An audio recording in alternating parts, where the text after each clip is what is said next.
Okay, today we're gonna talk about dominance and why dominance is super important, why you should have it, why as a man it's the thing that will help you attract your 10 out of 10, your personal 10 out of 10, who's probably a super hot girl, which means competition, and why dominance gives you efficacy and agency as a man, and also why dominance has a dark side to it and what it is, so you can steer clear of it because that's not the side that we want to use. Okay, now let's begin. Where do I start? Because I made a bunch of notes.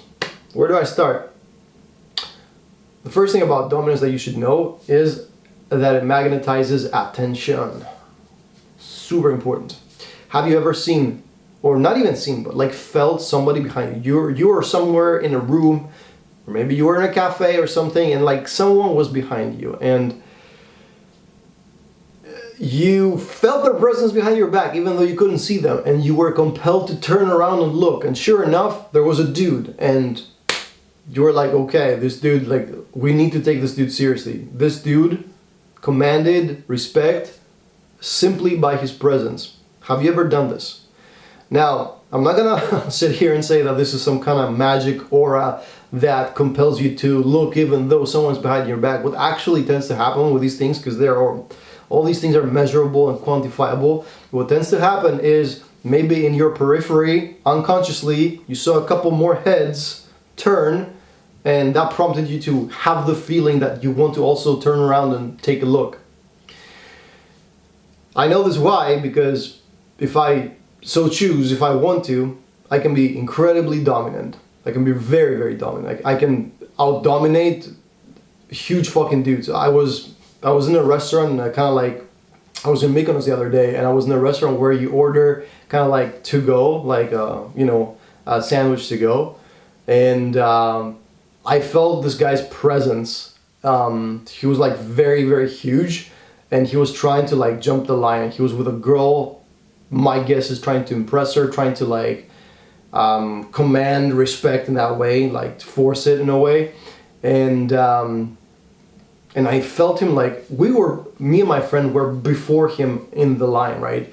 But I felt him kind of like trying to squeeze by and trying to like find like a way in so that he cuts the line, right? And I was feeling him like kind of like bumping me with his chest, and he was really tall as well. And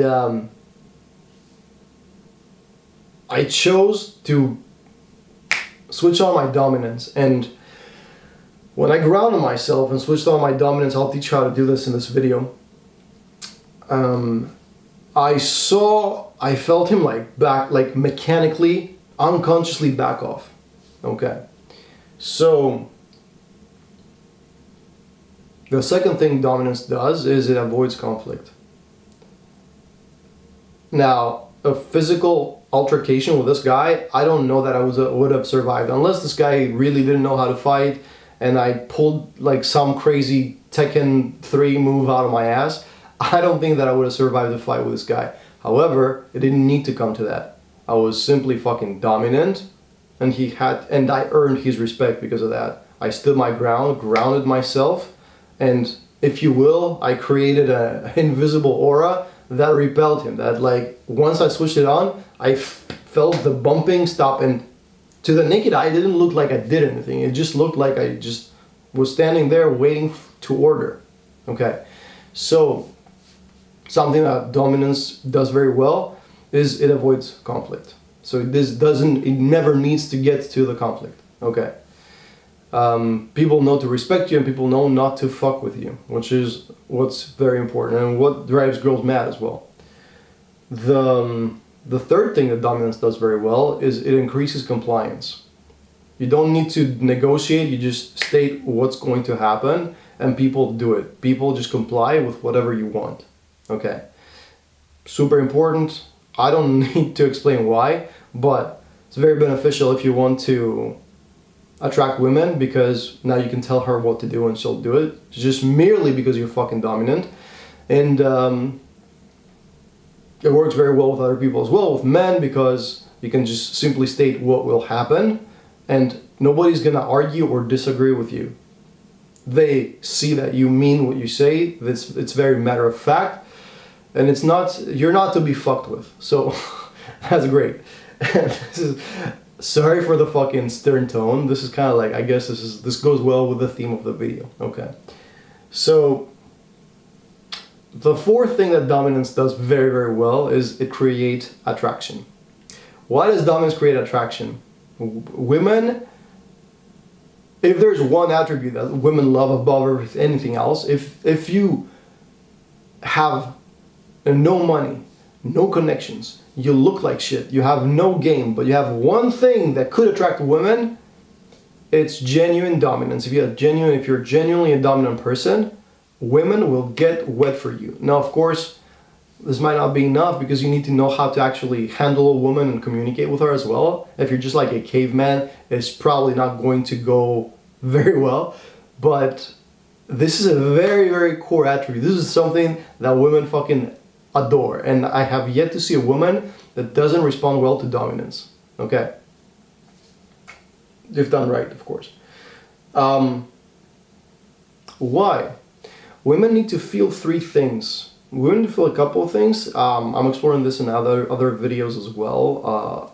Link up here.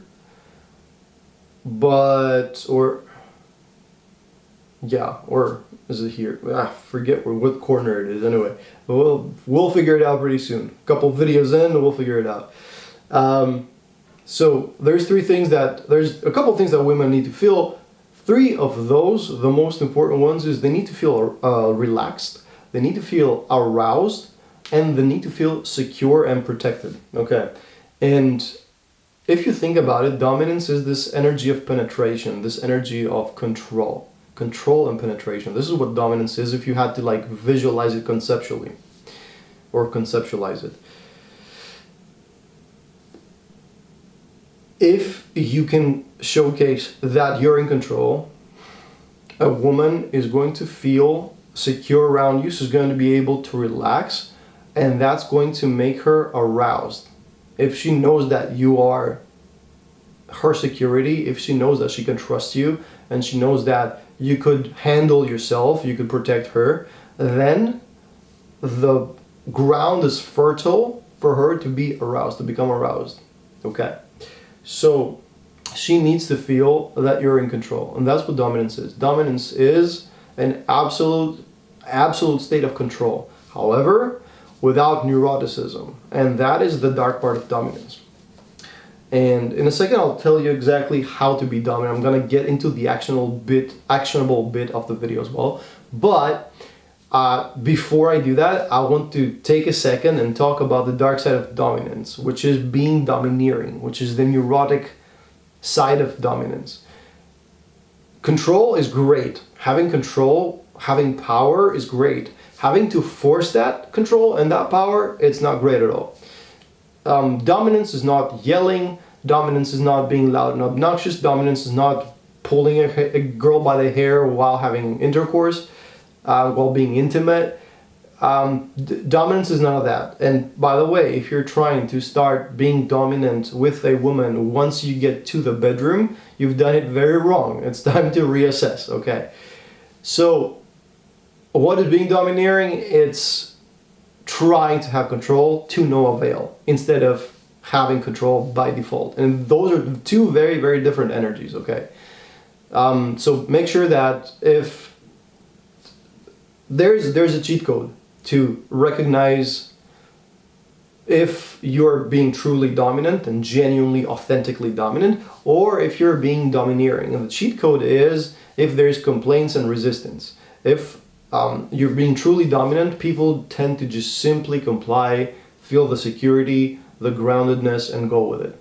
If you're being domineering, people tend to give you resistance, and especially girls. If you're being domineering to a girl, she's not gonna find it attractive, she's gonna find it annoying, or best case scenario, she's gonna find it annoying. Worst case scenario, she's going to find it intimidating and scary. So if you're like that and you feel like a girl is resisting or doesn't like what you're doing or says no, time to stop, take a step back, take a physical step back and reassess. Okay, that's my advice to you if you're trying to be dominant but end up being domineering. So with all that said, let's get into the how-to portion of the video. How to be dominant. Now, dominance is an energy, bro. It's not something that you can switch on from one day to the next. And me saying that I was in this sandwich place and I switched on my dominance, it's like driving a car. Just starting to drive a car has like 10 moves that you need to do. Like, you need to put on your seatbelt, you need to like check the e-brake, you need to like turn on the ignition, you need to check your mirrors, you need to check your surroundings, you need to adjust the seat, you need to, you know, put the car in gear and all that stuff. So it's like a sequence of a bunch of things. Me being able to switch it on is just me jumping in my car and taking off. Do you understand the difference? I am so familiar with being a dominant guy that to me it's not a matter of doing the moves anymore. To me it's a matter of switching it on or switching it off. There are, by the way, some guys that are dominant all of the time. That's a little tiring. I wouldn't recommend it. I would recommend to have control of it, to like being able to switch it on and off on command. And that's the most beneficial state that you can put yourself in. Now, why was I saying that? Because I'm trying to teach you how to learn to be dominant. And I was saying that dominance is an energy. And just by merely doing these moves, it doesn't mean that you will have this energy. But slowly, if you start doing what I'm about to advise you to start doing, it will give you a sense of what it really feels to be dominant. And I want you to slowly move into that energy, like understand it as like incorporated instead of like doing it. So what is a couple of great moves to make you a little bit more dominant? The first one is great posture. If you're dominant, you have a posture where you're standing upright. And I know that I've chewed your ear off in all of my videos specifically with posture, but it is a great way to get into it. Okay. A good idea that you could implement to have great posture is to imagine that there is a invisible string tied to the top of your head, which is like, if you feel for it, there's like a little ball here at the very top, on the very tip, like on the very tip top of your cranium. If you imagine like an invisible string tied to here and like the hand of God pulling you from there, that is the perfect posture to have. Now, if you enter a room and combine this posture with moving very slowly and very deliberately, that will come off as very, very dominant. Why am I saying this? Because every time I do this unconsciously, I enter a room simply walking very, very slow, very deliberate, very relaxed, and standing tall. Every time I do that, I see heads starting to turn and stare at me, and people clocking me. So that's a great way to appear and to slowly slide into dominance. The second great way is to being standing tall and being very slow and deliberate in your moves. The second way is to take a moment for yourself to be able to and get used to the ability to switch off the world for a second. It doesn't matter where you are. You might be alone in your living room, or you might be in a crowded dance floor, or you might be out on the street in the daytime. At any given moment, there is attention on you and there is demands on you from other people. Even if you're walking on the street, there is the implied or implicit demand on you to walk at a certain pace so you don't get in the way of the person who is behind you. And all these energies, at any given point, you feel all the time, even though you might be unconscious of them. You might not be very conscious of all these things at the same time. However, they do put pressure on you. So a very good way to start learning dominance is to make sure that at any given moment, whenever you damn well please, are able to stop whatever you're doing, put everybody on pause for a minute or 5 seconds or an hour if you want to, like as long as you want, and are comfortable with that, are comfortable with putting the world on pause around you and continuing when you're good and ready. If you can do that, that's going to help you be very, very slow to respond, which is another important attribute. And another way of being slow and deliberate to other people, and taking a moment for yourself and ignoring everybody else for a moment is so hard if you're not used to it. So a great way is to start kind of like practicing that. You could be out in the street, you could be in a club, you could be wherever you want, but just start practicing putting the world on pause for a second, whenever you want. Now, so let's recap. Okay, so what do we have? We have stand tall and move slow. We have put the world on pause. And if you combine these two, you can start being slow to respond. So if somebody wants your attention, hey Alex, what do you think about ABC, XYZ? I can choose to go like, yeah, what? Or I can choose to go, what do you want? And these are two very different energies. It's just a very different way to respond to a stimulus. And if you do the latter, it's going to come across a lot more dominant, but it's also going to feel a lot more dominant. So the more you let some buffer between you and the world, the better your sense of self and dominance is going to be. Okay. And if you combine all the above, it just means be deliberate and have momentum. So I want you to walk slow, but if somebody were to crash on you, I want them to like bounce back right away. So you're slow, but you carry momentum because you're deliberate. That means you know exactly what you're doing at all times, and you're also aware of where everyone is at all times. So part of being dominant is awareness as well. If you want to be more dominant, you want to dive deeper into all these techniques, strategies, and tactics, and in your game, if you want to start attracting your personal 10 out of 10 woman, grab the link in the description below and work with me. And other than that, thank you for coming to the video. Like, subscribe, and I'll see you next time. Okay, peace.